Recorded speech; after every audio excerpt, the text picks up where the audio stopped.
morning student. Today I am going to start the topic is direct and inverse proportion. इस chapter को start करने से पहले हम आपको इसके बेसिक के बारे में बताएंगे कि वेरिएशंस क्या होता है। वेरिएशंस चैप्टर में ही एक इसका नाम दे दिया गया डायरेक्ट और इनवर्स। डायरेक्ट मतलब वेरिएशंस का मतलब होता है, मीनिंग होता है परिवर्तन, यानी हम अपनी लाइफ में हर दिन कुछ ना कुछ परिवर्तन होते रहता है। लेट अस सपोज अगर कोई हम एक एग्जांपल दें कि डायरेक्ट और इनवर्स कैसे हुआ। वेरिएशंस का मतलब अगर परिवर्तन है, जैसे कि हम नॉर्मली एक नॉर्मल एग्जांपल लेके बात करते हैं कि अगर कोई व्यक्ति, वेरिएशंस का मतलब होता है वेरिएशंस इस परिवर्तन means different types of changes, means if two quantities on each other in such a way that the change in one result in corresponding changes। मतलब अगर किसी एक की क्वांटिटी अगर चेंज हो रही है तो उसका दूसरे पर भी इफेक्ट होता है। फॉर एग्जांपल अगर हम लेट अस सपोज अगर हम एक एग्जांपल लें कि अगर एक मार्कर का कॉस्ट है 20 रुपीज, तो दो मार्कर का कॉस्ट कितना हो रहा है 40 रुपीज। 3 मार्कर का कॉस्ट कितना हो रहा है 60 रुपीज। 4 मार्कर का कॉस्ट कितना हो रहा है 80 रुपीज। मतलब परिवर्तन इसमें ये हो रहा है कि अगर क्वांटिटी बढ़ रही है तो उसके प्राइस में भी चेंजेस हो रहा है, यानी ये हो गया डायरेक्ट। हम ये कैसे कर सकते हैं कि ये डायरेक्ट है और इनडायरेक्ट। किसी भी क्वेश्चंस को सॉल्व करने से पहले उस क्वेश्चंस को बिना सॉल्व किए हम ये जान जाएंगे कि ये डायरेक्ट है और इनडायरेक्ट। जैसे कि अगर हम कोई भी चीज के बारे में, क्वांटिटी के बारे में बात कर रहे हैं, अगर कोई भी चीज का क्वांटिटी बढ़ रहा है, अगर उसका प्राइस भी इंक्रीज हो रहा है, so that is called a direct. अगर फॉर एग्जांपल अभी जैसे बात की है कि एक पेन का कॉस्ट था, you will write some examples. Let us suppose one pen cost ₹20, means 120, 2 pens 40, 3 pens 60, 4 pen 80, 5 pen 100। यानी अगर हम इसको मान लें, इसकी क्वांटिटी x है और ये हो गया प्राइस, तो ये डायरेक्ट कैसे हुआ। अगर पेन की क्वांटिटी 1 है तो इसका प्राइस क्या है, जैसे ही पेन का क्वांटिटी 2 हुआ तो इसका प्राइस भी हो गया, यानी quantity is more than price also the more. Quantity अगर बढ़ रही है तो उसका प्राइस भी क्या हो रहा है, बढ़ रहा है। तो हो गया ये क्या, डायरेक्ट। अब हम बोलेंगे इनडायरेक्ट और इनवर्स क्या होता है। तो इनवर्स ये होता है कि जैसे हम मान लें कि अगर 10 व्यक्ति 20 दिन में काम करता है तो 5 व्यक्ति कितना दिन में काम करेगा, उससे कम समय लगेगा। यानी अगर हम 10 व्यक्ति की बात करेंगे तो 20 था, और अगर हम 20 व्यक्ति की बात करेंगे तो वहां पर डेज क्या हो जाएगा, कम। यानी वर्कर्स अगर अधिक है तो डेज क्या होगा, कम होगा। वर्कर्स कम हो रहा है, डेज क्या हो रहा है, बढ़ रहा है। अगर किसी भी काम को एक कंस्ट्रक्शंस में, अगर मान लीजिए किसी बिल्डिंग्स का कंस्ट्रक्शन हो रहा है, अगर किसी 10 वर्कर्स को लगाया जाए तो वहां पर काम जितना हो रहा है, अगर 30 डेज में हो रहा है या 40 डेज में हो रहा है, अगर 20 वर्कर्स को लगाया जाए तो क्या होगा, वो ज्यादा काम जल्दी होगा। मतलब ये एग्जाम्पल्स हो गया इनवर्स का। मतलब अगर हम वर्कर्स बढ़ा रहे हैं तो डेज क्या हो रहा है, कम हो रहा है, और अगर वर्कर्स घटा रहे हैं तो डेज क्या हो रहा है, बढ़ रहा है। तो ये हो गया मेरा नॉर्मल सा एक बेसिक एग्जांपल्स हो गया ये डायरेक्ट और इनडायरेक्ट का। अब अगर हम एक्सरसाइज को सॉल्व करेंगे तो बाय एक मेथड्स के थ्रू हम डायरेक्ट वेरिएशंस को और इनडायरेक्ट वेरिएशंस को कैसे सॉल्व करते हैं। तो जैसे कि हम एग्जांपल लिए, ये था मेरा एग्जांपल्स डायरेक्ट वेरिएशंस का। और डायरेक्ट वेरिएशन लिखने का प्रूफ होता है x प्रोपोर्शनल टू y, या इसको हम लोग x y भी बोल सकते हैं।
because quantity of petrol we write x and the distance will be y.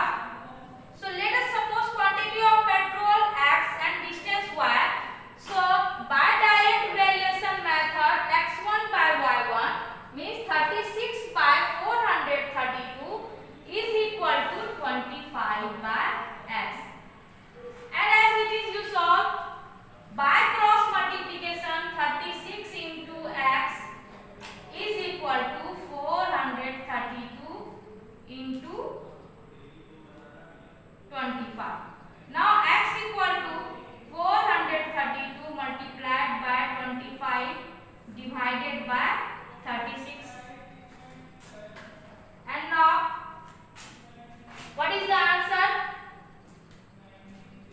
In that we will divide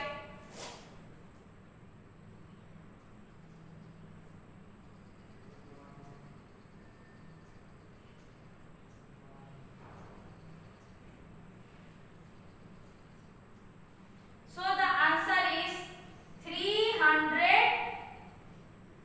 Required distance will be find. The answer is 300 km. So now next example also we write, if 50 meter of cloth cost rupees 3,725 will be given, how much cloth can be purchased for rupees 1,788? तो इस questions को पढ़ने से पहले हमें ये समझना है कि ये क्वेश्चंस डायरेक्ट है या इनडायरेक्ट। डायरेक्ट यानी कोई भी चीज का क्वांटिटी अगर बढ़ता है तो उसका प्राइस भी बढ़ेगा। किसी भी चीज में अगर किसी चीज का मान लीजिए कि अगर हम पेट्रोल 45 लीटर्स में 432 किलोमीटर जा रहे हैं तो ऑब्वियसली है अगर 25 लीटर्स की बात हो रही है तो उसमें कम डिस्टेंस कवर होगा। यानी डायरेक्टली मींस जब किसी भी चीज का क्वांटिटी बढ़ेगा तो उसके प्राइस पर डिपेंड अफेक्ट करेगा।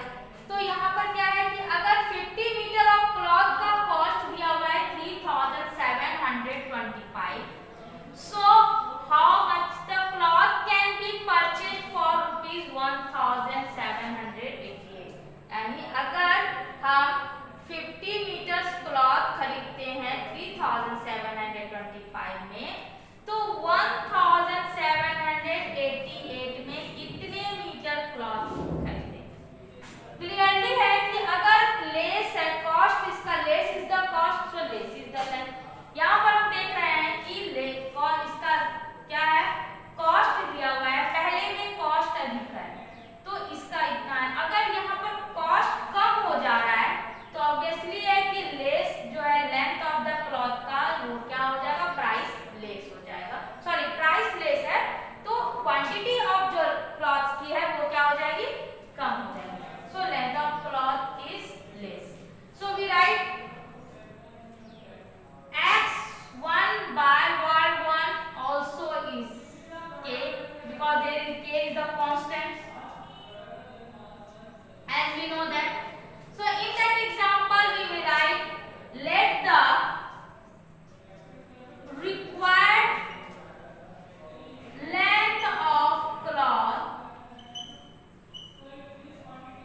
be x, यानी cloth of length का required length क्या है, x है।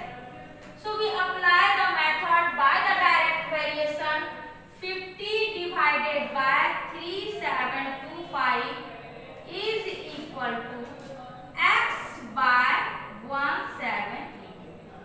And as it is we solve, 50 will be divided 3,725 will be find is now just like that, 2 by 140 to reduce that fraction.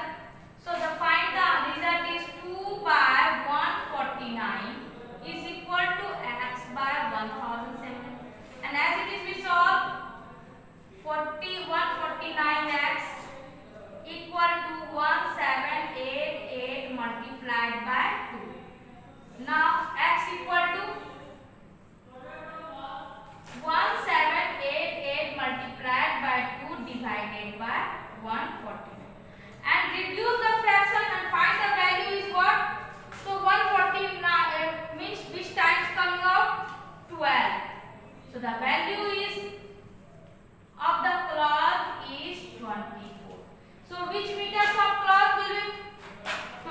24 meter. Let the required length of the cloth will be 24 meter. तो ये जो हम examples अभी जिसके बारे में बात की, ये किसके बारे में बात हो रही थी?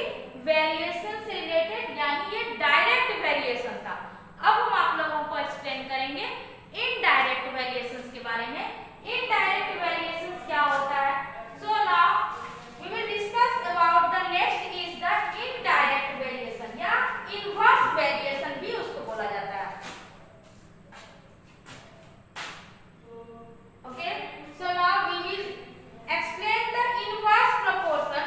We know that the more speed of a car, so third we know that the next is the inverse variation. Inverse variations का ही दूसरा पार्ट हो गया। फर्स्ट पार्ट में हम लोगों ने पढ़ा direct variation and the second part is inverse variation. So what is the inverse variation? We write some the definition. Two quantities x and y are said to be inverse proportion because x y equal to k. जैसा कि आप लोग direct में पढ़े, let us suppose x1 by y1, x2 by y2, x3 by y3 is equal to k. y means in that where k is constant. So in that direct means will be divided x1 by y1. But in the inverse proportion, x and y both are will be multiplied is equal to k. So the format is x proportional to y. And now we write x equal to k by y means x into y is equal to k. And in that where k is constant. But इसको समझने से पहले एक normal सा example लेते हैं कि अभी हम आप लोगों को पहले ही बताया कि जैसे कि हम कोई कंस्ट्रक्शंस कर रहे हैं, अगर किसी काम को 10 वर्कर्स 10 महीने में काम को कंप्लीट करना है और उसी काम को अगर 10 वर्कर की जगह पर अगर 20 वर्कर लगा दिया जाए तो जो काम 10 महीने में होना था वो कितने दिन में होगा? हो सकता है 5 महीने में हो जाए। अगर 20 के जगह पर 30 वर्कर्स को लगा दिया जाए तो वो काम जो 4 महीने में था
हम बताएं उसको आपको ध्यान में रखना है। तो यहाँ पर देखते हैं कि इनडायरेक्ट इनवर्स कैसे है, यानी या डायरेक्ट इनडायरेक्ट क्या बोल सकते हैं या फिर इनवर्स भी इसको बोलते हैं। 45 men can do a piece of work in 49 days, यानी अगर 45 men 49 डेज में वर्क कर रहा है तो 35 men कितने दिन में वर्क करेगा। तो हम पहले इसको लिख लेते हैं x और y में, वैल्यूज में x एंड y में, यानी number of men and number of days, number of men number of days. Number of men में कितने हो जाएंगे, यहाँ फर्स्ट में कितना है 45 men, डेज कितना वो कंज्यूम्स कर रहा है 49, और अगर 35 men का बात हो रहा है तो वो कितने दिन में करेगा। जैसे हम let suppose let the required men be x, and by applying the method also you know that 45, because we also write x into y is equal to k. So this is the rules of inverse variation. So let the requirement, अब हम ये समझे कि अगर 45 man है तो 49 days में कर रहा है, तो 35 मैन है तो कितने डेज में करेगा। यहाँ पर अगर मैन कम है डेज अधिक है, यहाँ पर मैन कम हो रहा है तो यहाँ पर डेज क्या हो जाएगा, कम होगा या अधिक होगा।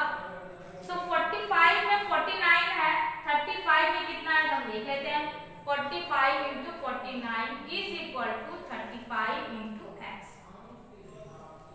So now x is equal to 45 into 49 by 35, 7 7 7 5 and the value.